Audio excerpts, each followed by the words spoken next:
Boa noite a todos. Meu nome é Rafael Sepúlveda, sou fellow aqui de Retina Clínica e Cirúrgica e também da Neuroftalmo, da Unicamp. Dando continuidade ao bloco cirúrgico, hoje eu vou abordar o tema que seria o tratamento cirúrgico no descolamento de retina tracional.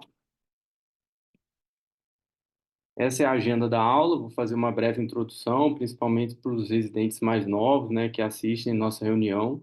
E depois eu vou estar abordando ao longo da apresentação todos esses questionamentos que a gente faz no pré-operatório, até mesmo no intraoperatório, quando a gente está diante de um caso de descolamento tracional de retina.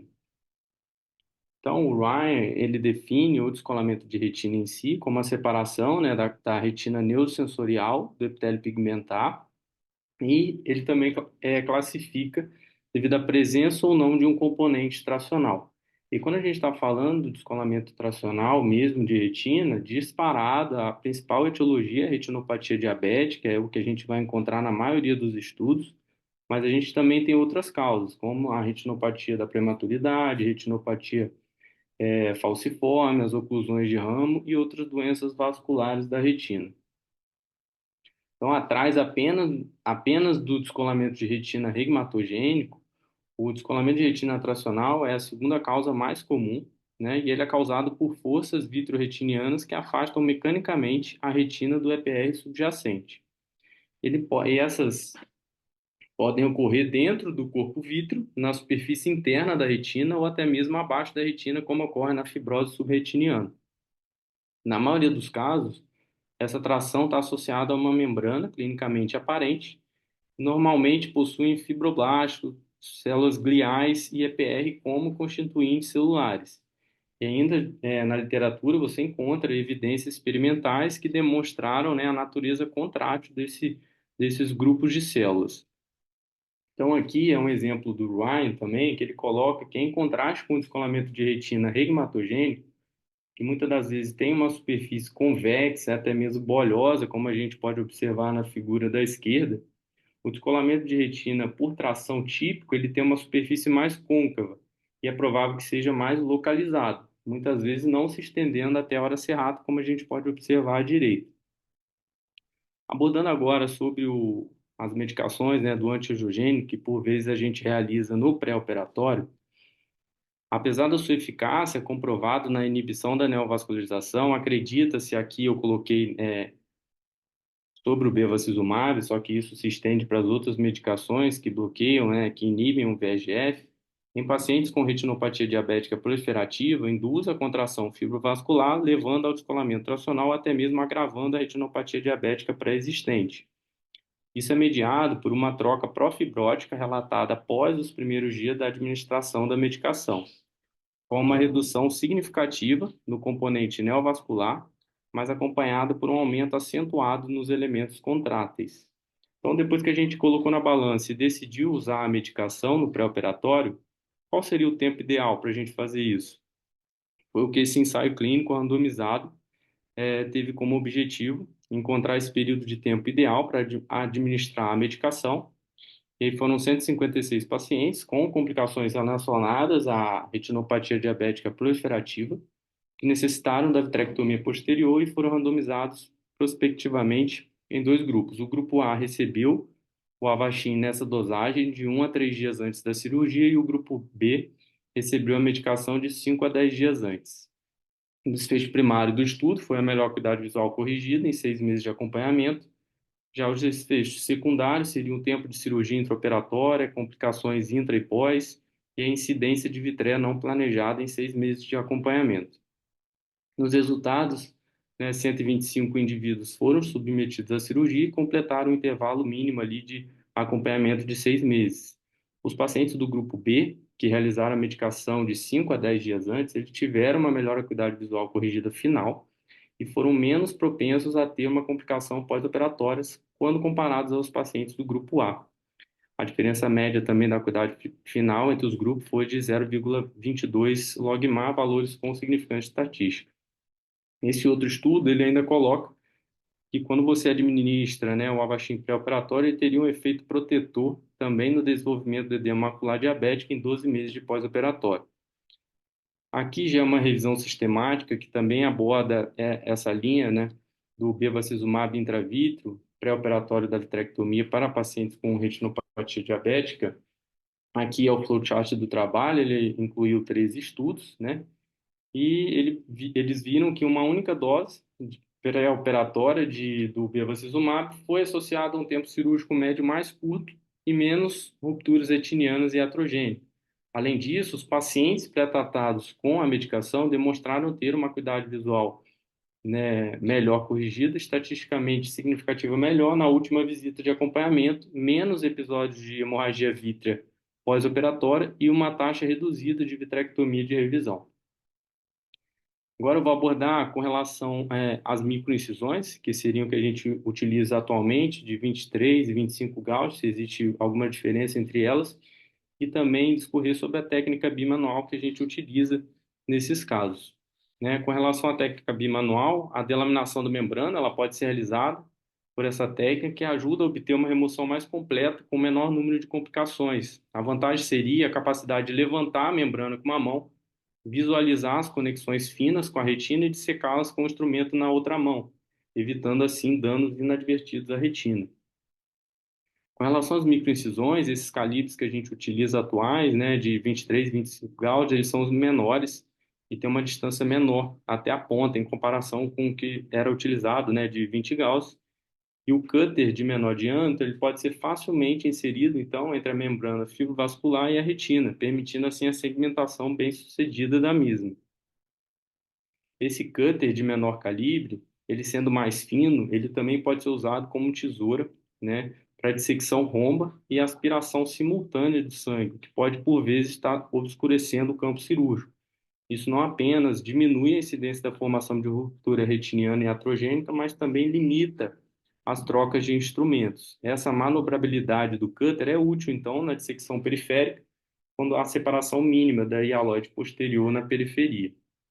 Então, esse estudo aqui, do Retina de 2018, ele buscou avaliar os resultados visuais e anatômicos e a segurança da cirurgia vítrea com a microincisão bimanual para retinopatia diabética proliferativa grave. Foi uma revisão retrospectiva que incluiu 315 olhos de 282 pacientes que foram submetidos à cirurgia de vitrectomia posterior de calibre 23 ou 25. Foi realizada através da dissecção bimanual da membrana para descolamento tracional diabético nesse período. O acompanhamento mínimo foi de 3 meses, a duração média aí de acompanhamento dos pacientes foi de até 23 meses. Os desfechos foram a melhor acuidade visual corrigida, sucesso anatômico e complicações pós-operatórias. Então, nessa tabela, né, ele coloca a melhor acuidade visual corrigida em vários pontos do tempo, lembrando que quanto menor o logmar, melhor a acuidade visual. E é possível observar que a acuidade visual ela melhora significativamente em relação ao nível pré-operatório e é sustentada por mais de 18 meses, após os quais a acuidade visual permanece estável. Aqui a gente consegue observar que em ambos os grupos, tanto do calibre 23 quanto 25, houve uma melhora significativa na acuidade visual em relação ao valor pré-operatório e uma ligeira melhora também com o tempo.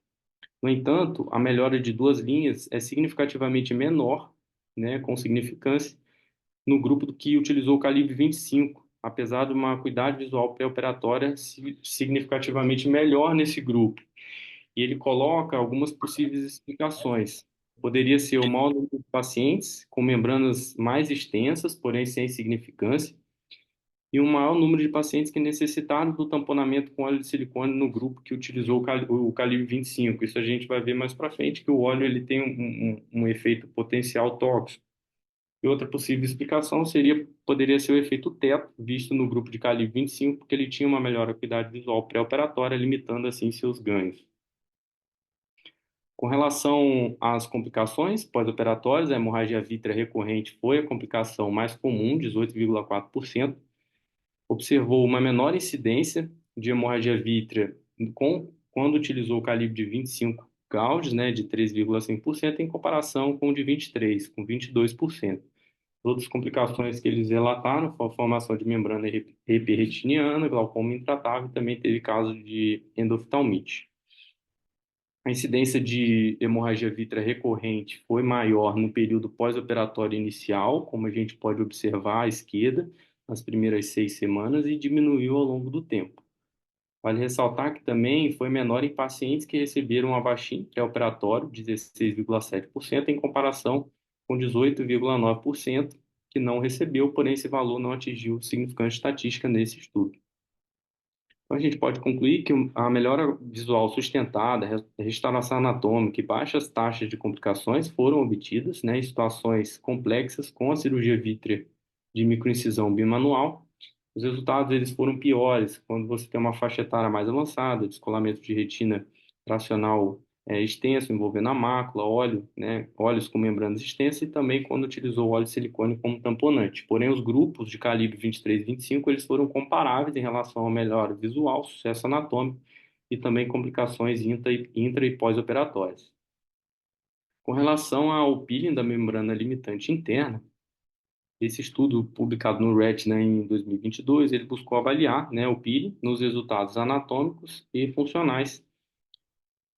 E foi um estudo de caráter retrospectivo, comparativo, que tinha dois grupos. O grupo um não realizou o peeling da membrana limitante, o grupo 2 realizou o peeling. Os critérios de inclusão foram pacientes com descolamento de retina tracional afetando a mácula, que não tinham realizado a cirurgia de vitrectomia posterior anteriormente. E o segmento pós-operatório mínimo deveria ser de 6 meses. As variáveis de resultado foram a melhora na acuidade visual, porém corrigida, a formação da membrana epirretiniana pós-operatória, taxa de reoperação. Eles também fizeram uma análise de regressão multivariada para identificar possíveis fatores preditivos da acuidade visual final. Então, aqui, a tabela com relação à acuidade visual, né, ela foi corrigida, final, foi significativamente melhor no grupo 2 em laranja, que realizou o peeling da membrana limitante interna, em comparação com o grupo um em azul, valores com significância estatística.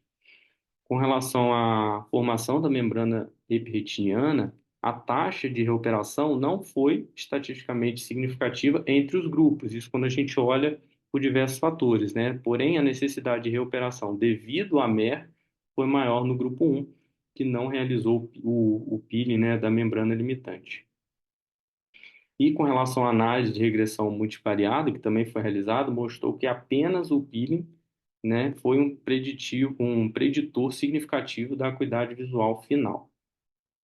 Aqui são pacientes que ele coloca, né, do estudo. À esquerda seria um paciente que não realizou o peeling da membrana limitante, e à direita o paciente que realizou o peeling, né? Então, são imagens de OCT Basecamp pré-operatórias na região superior, e inferior seria o aspecto pós-operatório. Então, a gente vê o descolamento tracional da retina. No período pós-operatório à esquerda, a retina já vista como aplicado, o contorno foveal não estava presente. Já à direita, é possível observar essas membranas tracionais pré-operatórias, superior à esquerda, o descolamento de retina tracional superior à direita e inferior seria a retina já aplicada, com o contorno foveal apropriado, já estava presente no paciente que realizou o peeling. Então, o peeling da membrana limitante interna na vitrectomia para o DRT diabético com envolvimento macular melhora a acuidade visual sem aumentar a taxa de reoperação. Ele pode reduzir a formação de MER, mas não elimina a necessidade de reintervenção para outras complicações. Aqui algumas limitações do estudo, foi o caráter retrospectivo e o tamanho da amostra limitado. Esse outro estudo, publicado no Retina em 23, também buscou avaliar a eficácia do peeling na membrana limitante interna durante a vitrectomia na prevenção de MER e na melhora da acuidade visual em pacientes também com DRT secundário à retinopatia diabética proliferativa. Esse já foi um ensaio clínico randomizado que incluiu 191 pacientes com RDP e DRT, e eles foram randomizados. O grupo A aqui, ao contrário daquele, né, realizou a vitrectomia com peeling, o grupo B somente a vitrectomia. Vale ressaltar que todos os pacientes receberam a injeção intravítrea de aflibercept antes da cirurgia. Eles utilizaram a endocianina verde no intraoperatório, o grupo para o auxílio do peeling, e a avaliação pós-operatória contou com a acuidade visual, só que aqui eles mediram com a tabela de Snellen, o desenvolvimento de MER, a espessura macular central, com o OCT e outras complicações pós-operatórias em 6 meses de acompanhamento. Então, aqui, só para exemplificar, a tabela 1 do ensaio clínico, ele coloca alguns critérios de inclusão e exclusão. E com relação aos resultados, né, a incidência de membrana hiperretiniana, o grupo A teve 3,1% versus o grupo B, que teve 26,7%, uma diferença estatisticamente significativa, indicando que a eficácia do peeling da membrana limitante interna na redução da formação da membrana hiperretiniana. Com relação à acuidade visual, teve uma maior proporção de pacientes no grupo A que atingiu uma acuidade visual maior, igual a 20/50, em 6 meses, né, estando aí 21,9%, do que no grupo B, que é apenas 9,3%. Então, foi uma diferença estatisticamente significativa, sugerindo uma melhora também funcional. Com relação à espessura macular central, ela ficou menor em 6 meses no grupo A, porém um valor que não alcançou significância estatística.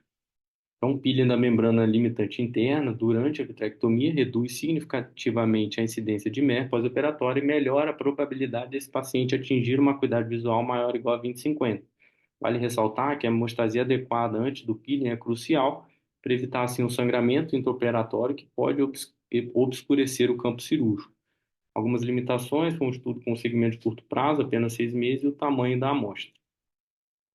Aqui eu coloquei com relação ao fluido subfoveal, que às vezes, por vezes, fica presente no pós-operatório, somente para enriquecer a nossa discussão, porém é um estudo com muito menor impacto que os mostrados anteriormente. Então, é só uma série de casos de 3 pacientes que tiveram líquido subfoveal persistentes após a vitrectomia por DRT secundária, retinopatia diabética proliferativa, e todos eles foram acompanhados por um período mínimo aí de 1 ano após a cirurgia. Então, a gente pode observar na figura superior da direita o aspecto do OCT 6 semanas após a cirurgia, e a gente consegue visualizar a presença desse líquido subfoveal localizado, paciente com uma acuidade visual ali de 20/50. Né? Com 10 meses após a cirurgia, já tem uma diminuição desse fluido subfoveal, e com 13 meses após a cirurgia, o fluido subfoveal foi resolvido de maneira completa e a acuidade visual já era 20/40. Então, qual seria a fonte desse fluido subretiniano? Né, os autores colocam que pode estar associado ao próprio descolamento de retina tracional ou até mesmo um líquido exudativo decorrente da manipulação cirúrgica que a gente realiza no intraoperatório, ou até mesmo em resposta à panfotocoagulação que a gente acaba fazendo em praticamente, né, todos os casos quando não estão presentes. Então, esse líquido subfoveal ele foi completamente resolvido após um mínimo aí de 6 meses após a cirurgia de vitrectomia, e todos esses pacientes da série de casos tiveram uma melhora visual após a resolução completa do fluido. Por fim, para a gente falar sobre os tamponantes que a gente pode utilizar, né, esse ensaio clínico randomizado, ele buscou comparar, né, quando a gente usa o óleo de silicone com o C3F8 como tamponante. Então, um ensaio clínico randomizado, o grupo A, ele incluiu 123, um N de 123, que utilizou o óleo de 1.100 Stokes, né? Já o grupo B, que teve um N aí de 135, utilizou o C3F8 a 14 a 16%. Alguns dados que são importantes relatar que todos os pacientes receberam uma injeção intravítrea do aflibercept nessa dosagem de 1 a 10 dias antes da vitrectomia. Eles utilizaram calibres de 23 ou 25 Gauss, realizaram também a panfotocoagulação nos 4 quadrantes da retina, se ainda não estivesse presente, e somente o peeling aqui nesse estudo de membranas, com auxílio da endocianina verde, ficou a critério do cirurgião. Então, aqui, o desfecho primário desse estudo, no caso, foi a melhora da acuidade visual corrigida aos 6 meses, e essa melhorou, em ambas as coortes, desde o início até o acompanhamento final, né, que seria de 6 meses. Porém, a diferença média da visão entre os grupos foi de 0,24 logMAR a favor do grupo B, que utilizou o gás como tamponante. Esse outro estudo do Christensen e outros colaboradores também relataram uma piora da acuidade visual após a vitrectomia do descolamento de retina, quando utilizou a substituição do vítreo por óleo de silicone em comparação ao gás C3F8. E esse achado foi explicado pela observação de que as camadas internas da retina da mácula eram mais finas após o tamponamento com óleo de silicone. Embora, né, a espessura macular foi menor na coorte do óleo nesse estudo, esse achado não alcançou significância estatística.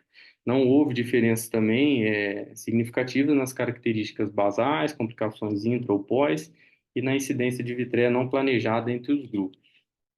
Então, quando a gente retorna aquele ensaio clínico randomizado que comparou óleo de silicone versus o gás, embora a análise de subgrupo não tenha demonstrado um benefício do óleo sobre tamponamento com o gás, particularmente quando ocorre rupturas iatrogênicas da retina no intraoperatório, a substituição do vítreo pelo gás C3F8 resultou em uma visão significativamente melhor aos 6 meses em comparação com óleo de silicone em indivíduos diabéticos submetidos à vitrectomia para o DRT ou a proliferação fibrosa extensa. No entanto, o tamponamento com óleo de silicone ainda pode ser um substituto vítreo de primeira linha em certas situações, né, como indivíduos monoculares, alto risco de fites bulbos, ou até mesmo quando a atração vitreoretiniana não pode ser removida por completo, ou a retina não pode também ser reaplicada anatomicamente durante a vitrectomia. Ainda vale ressaltar que a maioria desses indivíduos foram excluídos da análise desse estudo antes mesmo da randomização. Essas foram as minhas referências. Obrigado.